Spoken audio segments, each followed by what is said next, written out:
Muchas gracias a todas y todos por la espera. Vamos a finalizar el panel de la Universidad Nacional de Educación con la intervención de la doctora Ángeles Parrilla, que nos acompaña desde España. Antes, comentarles y disculparnos a nombre de la doctora Graciela Urías, porque por un problema de fuerza mayor no pudo acompañarnos, pero estará pendiente el compartir lo que ella tenía para decirnos el día de hoy en otros espacios posteriores. Voy a presentar a nuestra comentarista, que es un honor para nosotros contar con ella para el cierre de este panel. Ella es catedrática de la Universidad de Vigo, habiendo sido previamente catedrática de la Universidad de Sevilla. Es doctora en Pedagogía por la Universidad de Sevilla y licenciada en Pedagogía y en Psicología por la Universidad de Santiago de Compostela.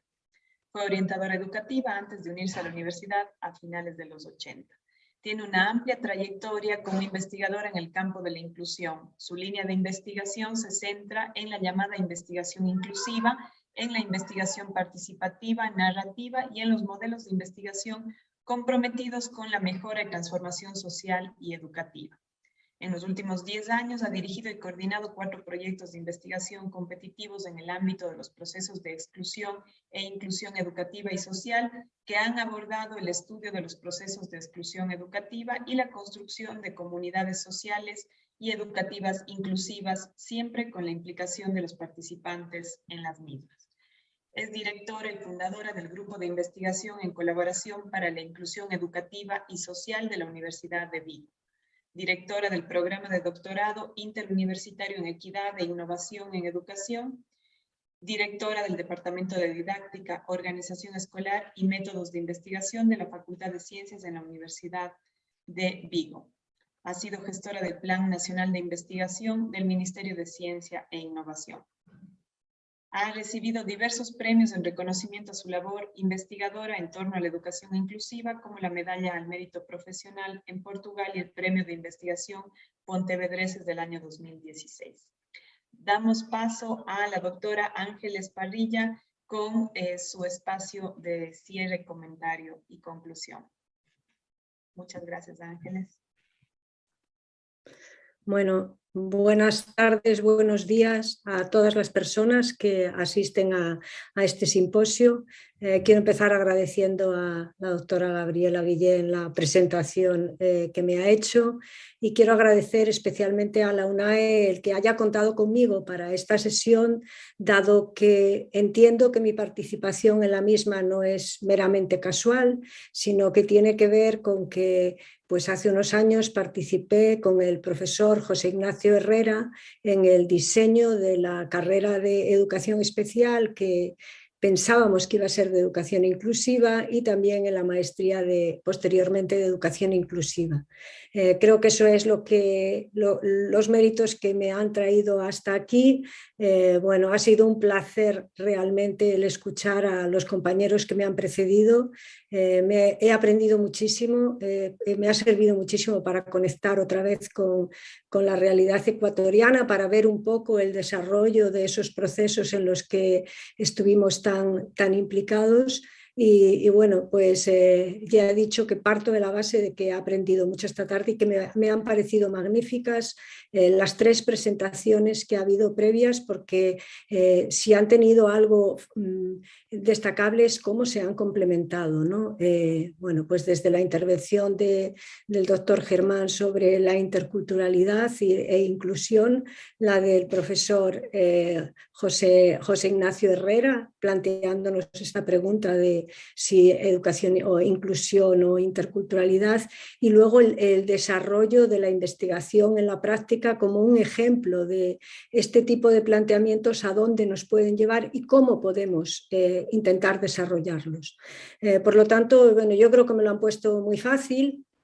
estaba más preocupada por lo que podría pasar y cómo sería el desarrollo de la sesión, porque bueno, pues al tener personas con tanta lucidez y claridad y tanto compromiso en sus planteamientos, lo que yo voy a aportar, pues espero que sea un granito de arena que permita sintetizar todo lo que ellos han dicho y realmente pido disculpas por lo que se pueda quedar en el tintero.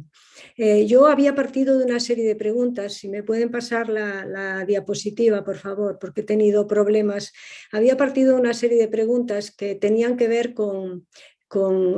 precisamente con el panel, con el listado de participantes y de temas que se abordaban en el panel.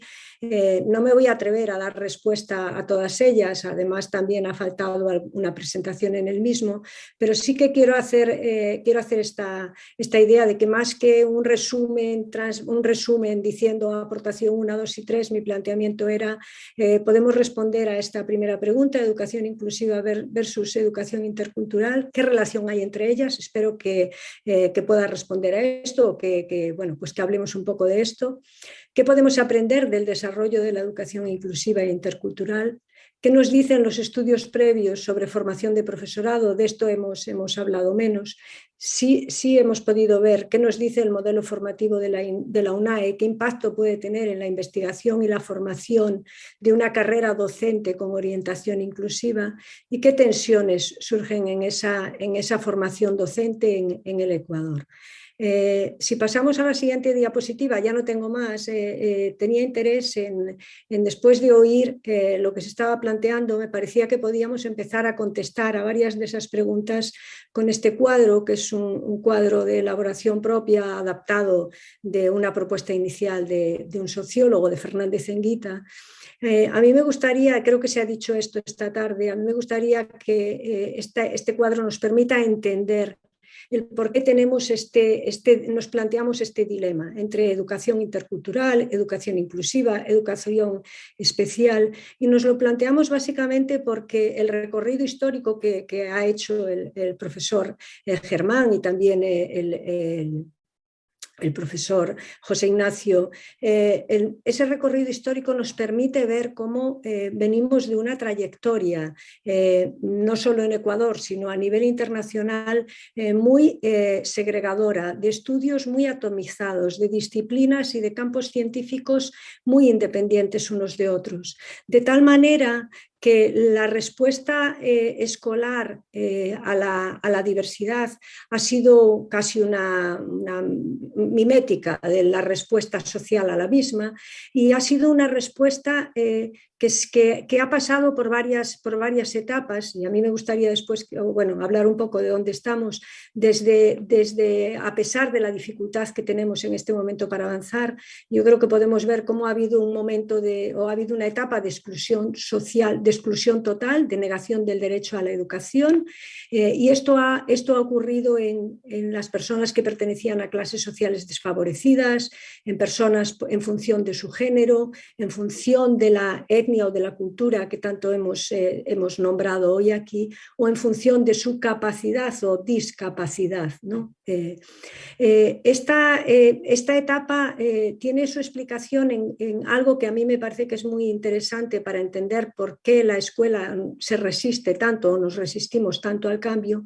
Tiene que ver con que, como se ha dicho aquí, la escuela surge originalmente para determinados colectivos muy específicos, ¿no? Ahí han hablado de una educación hispana, aquí podemos hablar de una educación muy vinculada al clero, a la burocracia, a colectivos muy listas. Y por lo tanto, todos esos otros grupos que tenemos ahí, que son los grandes grupos en situación de vulnerabilidad o en situación de exclusión directamente, pues en una primera etapa estaban totalmente excluidos del acceso a la educación. Después de eso se empezaron a reclamar derechos, y yo creo que esto también lo uno con algo que se ha planteado aquí, la educación inclusiva e intercultural, como un reconocimiento de los derechos iguales de todas las personas. Entonces se empiezan a reclamar derechos, aunque en este caso de segunda categoría, y aparece esta respuesta segregadora. Aparece una respuesta educativa paralela, aparece el grupo tenemos la educación del grupo dominante y estas escuelas de segunda categoría que no reconocen todos los derechos, pero que empiezan para determinados colectivos a través de distintas modalidades de escuelas, ¿no? Escuelas separadas para niñas y niños, hay en Etnia Cultura hablo de escuelas puente, pero bueno, escuelas diferenciadas para colectivos distintos, escuelas especiales, escuelas para hijos de trabajadores, dominicales, y vuelve otra vez tras esa fase que aquí no aparece en los años, porque otra característica de la trayectoria que nos ha traído hasta aquí es que como todo esto se ha desarrollado desde grupos, desde disciplinas, desde políticas independientes, las luchas no se producían y los cambios en simultáneo. Si se hubieran producido en simultáneo, creo que podríamos estar más lejos, sino que unos grupos iban ganando antes que otros terreno y reconocimiento. Y a partir de ahí viene el tercer momento, cuando se empieza a reclamar o a decir que estar en una escuela distinta con un currículum distinto no garantiza los derechos de las personas, garantiza simplemente el acceso a la educación, pero no en condiciones de igualdad y de equidad. Y aparece este tercer momento de propuesta integradora en la que se empiezan a legislar políticas que el gran fracaso que han tenido, la gran dificultad, todavía las afrontamos mucho en un sistema que nosotros hoy en día queremos y presumimos que sea inclusivo, tienen el gran problema de que no suponen una transformación, como aquí se ha dicho, no se trata de que cambiemos el currículum, se trata de que transformemos los sistemas educativos, se trata de que transformemos nuestra forma de pensar. Y la transformación que se hizo en cada uno de esos grupos fue parcial. Lo que se hizo fue incorporar a pequeños grupos, por ejemplo, en el tema de clase social, crear escuelas para que, pues cuando se empieza a universalizar la enseñanza, para que hijos de obreros de clase trabajadora estudien con los mismos alumnos o compañeros de clases sociales burguesas. En el tema de género se empiezan a reunir en las escuelas, se lleva a las niñas a los colegios de los niños y las niñas se incorporan al currículum masculino que imperaba en los colegios. En el tema de la culturalidad pasa igual, empezamos a crear escuelas que asumen que hay múltiples culturas, pero esas culturas interaccionan de una manera pobre, por así decirlo. Se trata, como se ha dicho aquí, de que la cultura minoritaria se asimile a la cultura dominante, ¿no? Entonces, de ahí esas escuelas que aparecen ahí arriba cumplían un poco esa función, ¿no? Tratar de ayudar a que las personas que están en esa situación de desventaja abandonen su situación de desventaja ante la educación, abandonen su situación para homogeneizar o para unirse al modelo dominante.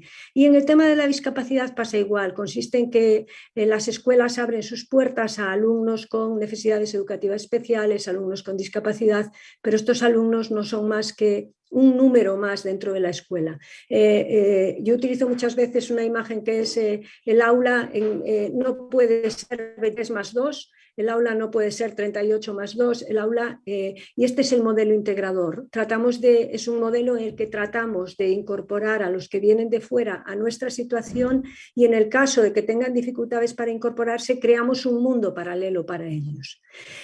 Bien, frente a esta situación que yo decía que creo que explica todas estas tensiones que estamos planteando entre un modelo y otro, entre una forma de entender las diferencias y otra forma, aparece la propuesta inclusiva, ¿no? Que aquí bueno, pues se ha dibujado, que surge básicamente en el ámbito de la educación especial, y eso no nos ha ayudado en nada, porque ha hecho que se siga pensando que educación inclusiva tiene que ver solo con estudiantes con discapacidad o con estudiantes, cuando fíjense que en la parte de abajo del cuadro no hay varias columnas, sino que hay una única columna que pretende decir que la educación inclusiva es esto que han estado diciendo, es una educación que no discrimina en función del sexo, en función de la raza, en función de la etnia, en función de la capacidad, en función de la religión, en función de la cultura. Entonces, la educación inclusiva dice, no es suficiente con estar,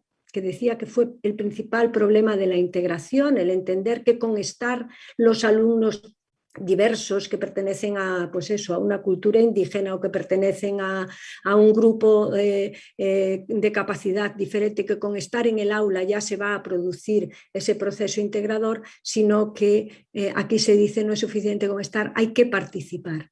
Y si hay que participar, esto nos lleva a esta idea fundamental que creo que hemos estado diciendo, de que tenemos que repensar el sistema educativo, tenemos que repensar cómo trabajamos en las aulas, porque al final aquí estamos diciendo, bueno, todo esto ha dado lugar eso, a políticas educativas distintas.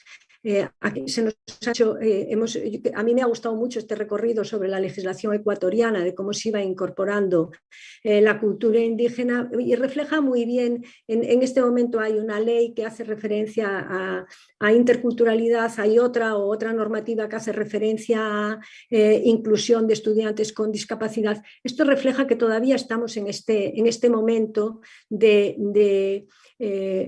pues de falta de unión, de una lucha por sectores atomizados y fragmentados que no nos ayuda ciertamente a avanzar. Y decía, esto refleja la respuesta escolar, la respuesta política, la respuesta educativa. Sin embargo, llegados aquí, bueno, ahí decía, hay comprensividad, hay coeducación, en el sentido de que hay que construir un currículum común que valore y que reconozca a niños y niñas. El tema de la interculturalidad, no me voy a atrever a definir la interculturalidad, pero una cultura que reconozca y que surja de la integración, de la interacción de las distintas culturas, y lo mismo de la inclusión, pero incluye sobre todo este derecho a participar. Y este derecho a participar en el aula en condiciones de igualdad. Y aquí simplemente voy a hacer un guiño, me gustaría un guiño a los docentes que asisten, porque a veces con estos discursos que hacemos queda muy lejos las posibilidades que tengo yo de incluir en mi aula. Bueno, si es que esto depende de que las disciplinas científicas van por un lado, las políticas van por el otro, los sistemas educativos van por el otro, ¿yo qué puedo hacer en mi aula? A mí me gustaría aquí apelar a que la batalla de la inclusión, o plantear que la batalla de la inclusión se libra en las aulas. No se libra solamente en este terreno que estoy planteando. Este es el terreno conceptual, sociopolítico, que nos permite avanzar en esa dirección. Pero lo que yo hago en mi aula con un alumno concreto, con una medida concreta, eso ayuda a avanzar hacia la inclusión. Y me gusta poner el ejemplo de lo que han hecho los ecologistas, que han sido capaces de convencernos de que el problema medioambiental tiene algo que ver con lo que nosotros hacemos, con lo que nosotros consumimos, con la forma en que utilizamos la energía.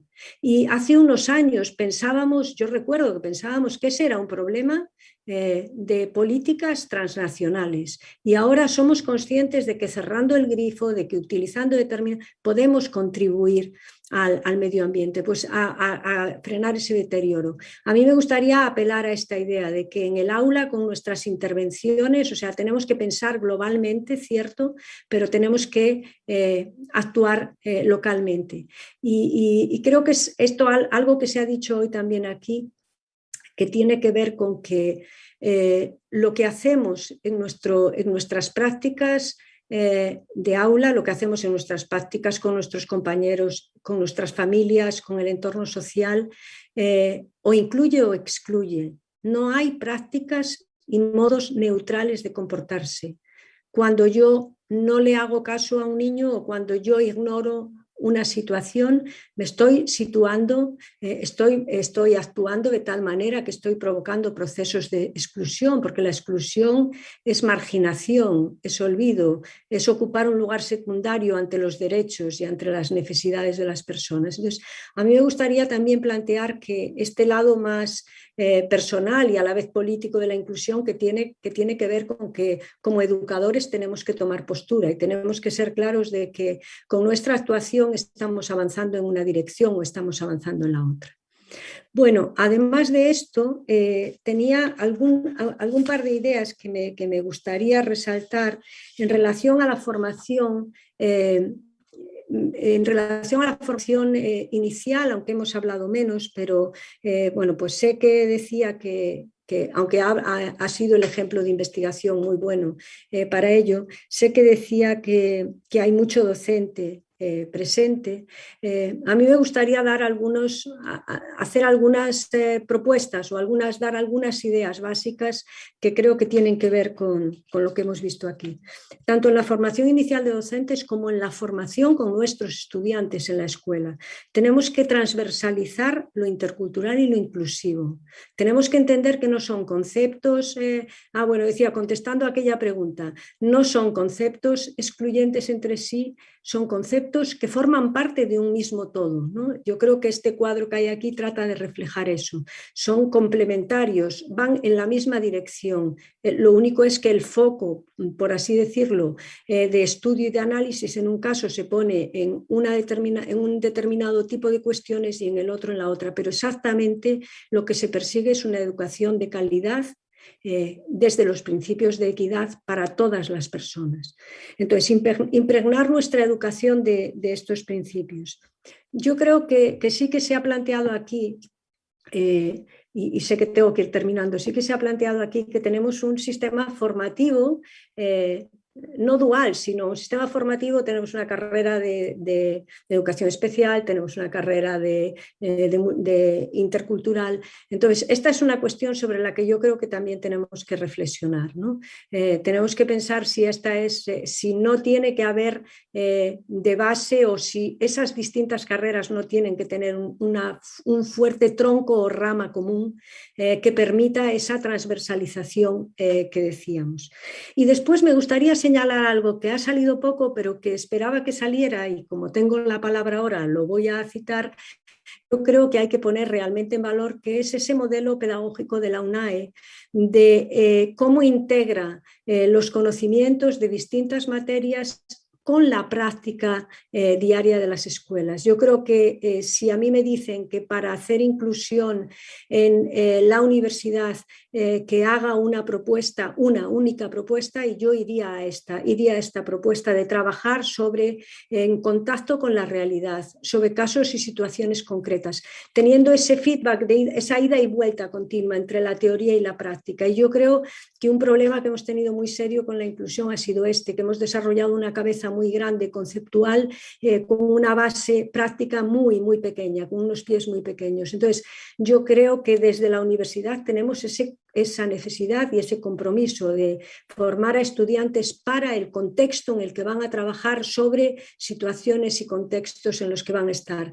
Por eso me ha gustado también tanto el proyecto de investigación que se ha presentado, porque realmente ha partido de las necesidades. No es una propuesta de inclusión elaborada desde fuera, sino que es una propuesta de inclusión que parte de una cultura pedagógica que reconoce las voces de las personas que están en la práctica, que entiendo que los investigadores se ponen a su lado y no delante de ellos, se ponen a su lado para trabajar con los docentes en las necesidades que ellos tienen, en el diseño de esas necesidades y en la búsqueda de respuestas a las mismas. Y en este sentido, y casi voy a ir acabando, me gustaría realmente plantear que aprovechar este simposio para plantear que tenemos que democratizar la investigación educativa. La investigación no puede, y sobre todo la investigación en el ámbito de la inclusión, la investigación no puede seguir en manos de los expertos y de los investigadores, que desde arriba desenfocamos las cuestiones que realmente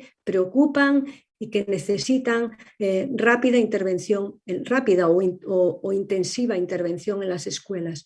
Por lo tanto, a mí me gustaría que este modelo de investigación que se ha propuesto se amplíe, pero también me gustaría apelar a que cada docente reconozca en sí mismo esa capacidad de investigación. Yo creo que esta actitud de indagación es totalmente consustancial al modelo inclusivo, al modelo de educación para todas y para todos.